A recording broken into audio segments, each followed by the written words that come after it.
Welcome, ladies and gentlemen of the media, and thank you for coming today. At my invitation, the chairman and all of the commissioners came to a meeting at the presidency at 10 o'clock this morning.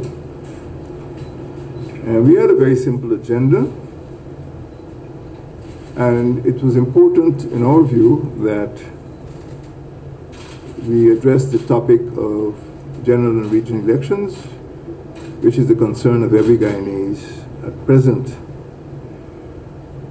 I wanted the opportunity to welcome the chairman to our first meeting after her selection, and it was a very cordial, consensual process in accordance with what the CCJ had advised, that we should move towards consensualism and away from unilateralism. From the commentaries in the press, I feel that there is widespread public approbation of her appointment. And in that regard, on behalf of the government, I extended congratulations. As you know, both sides, the government side and the opposition, had appointed a working group, and they were involved in hammering out the selection over a period of several days. And we were very happy that at the culmination of those efforts, the leader of the opposition and I were able to quickly reach an outcome which, as I said, is favorable to all parties. Although it is early in the tenure of the new chairman, I don't think it was inappropriate to meet at this time to give her the assurance that the government is going to continue to observe the independence of the Elections Commission. It will not dictate, it will not interfere, it will not intrude in the work of the Commission.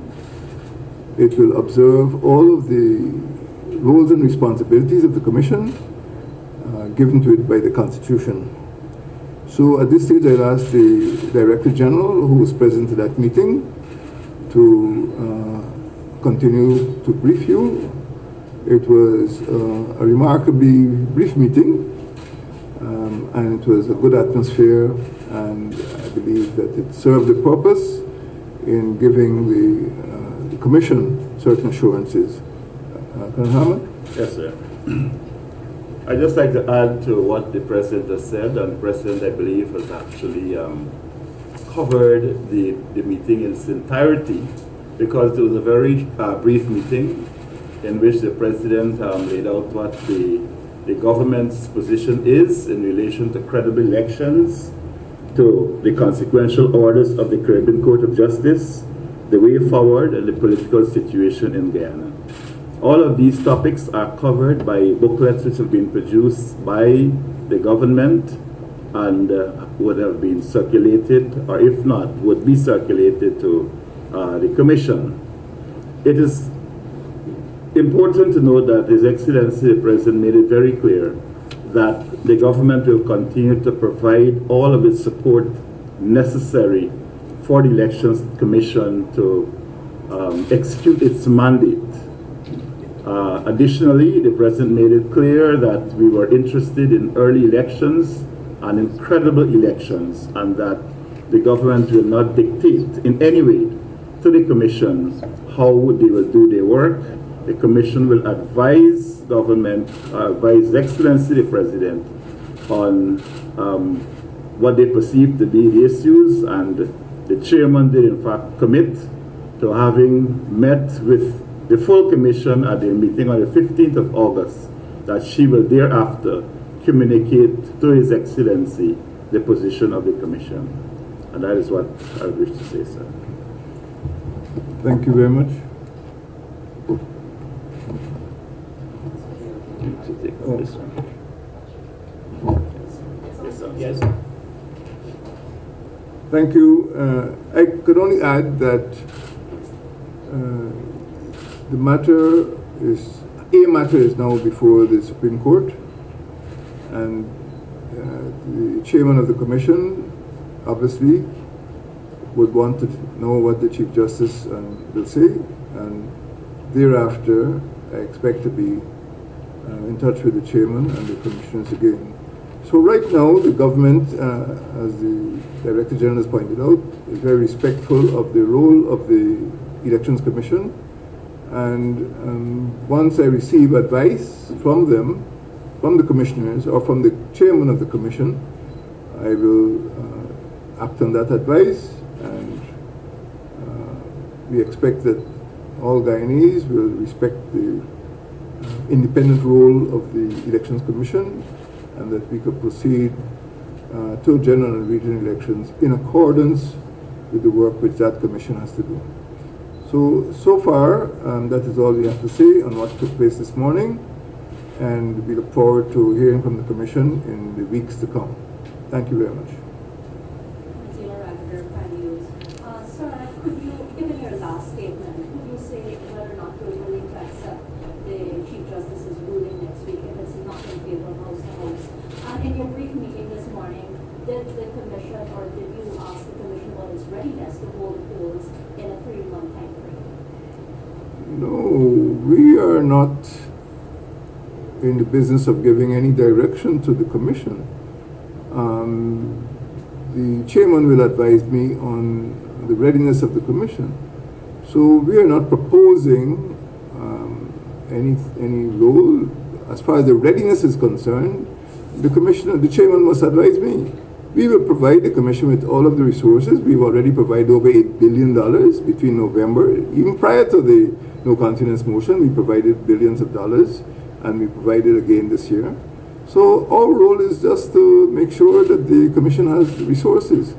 We didn't cross-examine the commission, and we will allow the commission to do what it is authorized to do under the Constitution. And are you ready to accept the CG's ruling next week if it's not in favor of House to House? We are ready to pursue any legal action that we feel would lead to a favorable outcome, to have credible elections in Guyana. Our concern is with credible elections, and we have said over and over again that if the list is flawed, it must be corrected.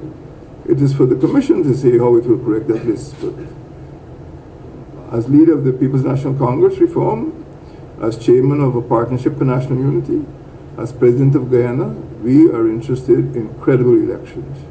And this has been said repeatedly, and that is what we are aiming at. So we will accept any formula, any rule, or any decision which satisfies the requirements for credible elections. So it's possible you can appeal the decision if it's not in your favor. You're open to appeal if it's not in your favor. I said what I said. Mr. President, sir, we've been talking a lot about the readiness of GECOM for the elections. What about the readiness of the coalition? How ready is the APNU AFC coalition for these early elections as we prepare for them? We are preparing, and we are prepared to enter elections. I think since December last year, for a period of nearly 9 months, certain preparations have been taking place. Naturally, our supporters in the coalition, in our partnership, in the respective parties, have been alerted to what needs to be done, and things are being done. And sir, you've dispatched a response to the opposition leader, Mr. Jagdeo, with regards to the resignation of the president and the cabinet. They might want to say that we're not respecting the ruling of the CCJ. How will you respond to such a statement? I shall meet the leader of the opposition tomorrow, Friday. Maybe his interpretation differ, but the CCJ was quite clear that it would issue no coercive orders, and it cannot direct the commission when to hold elections. If ballot papers have not yet been printed, can I tell the commission to have elections on the 18th of August if they have not printed ballot papers? This is what I describe as the Abuja scenario, where on the morning of election, the election commission called the government of Nigeria and said, we're not ready. I shall wait on the advice of the Commission. Sir, there's been some concern expressed by the opposition leader too, with regards to the number of Haitians arriving in Guyana and his thoughts about why they might be here.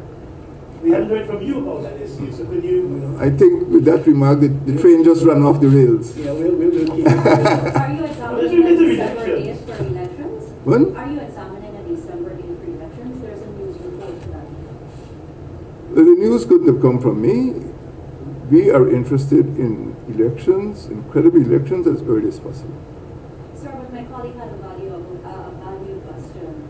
The opposition leaders accusing the government of allowing the Haitians in the country to be registered on the voters list. How do you, as president or party leader, respond to something like that? That is incredible. The allegation is incredible. Opposition leaders tend to oppose. But there is no credibility. The Minister of Citizenship has stated quite clearly what his interpretation is. It seems from the analyses which have been made available to the government that many Haitians are heading for a third destination, that they're not interested in staying here and they may want to go to a third country. Again, these are all allegations, but as far as we are concerned, we want to protect the sovereignty and integrity of Guyana. We don't want to be used as a conduit for illegal migration. We already have thousands of Venezuelan migrants in the country. We are concerned about that. We know of the influx of Cubans, but suddenly there seems to be a great concern about the influx of Haitians. But my understanding is that they are not going to be involved in influencing the elections in Guyana, nor with the Cubans, nor with the Venezuelans. Okay, ladies and gentlemen, thank you very much. Have a nice day.